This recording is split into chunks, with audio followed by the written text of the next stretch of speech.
Guys, in today's video I will be showing you how to find the draft section on your Rednote account.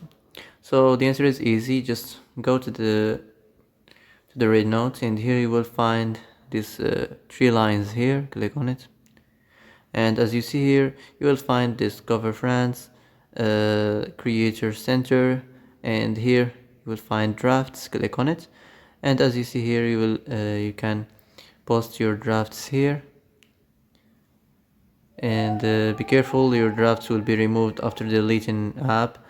Please post it soon. This is a warning. So that's it for today's video. I hope this is the answer you've been looking for. If you like this video, don't forget to like and subscribe, and see you in the next video.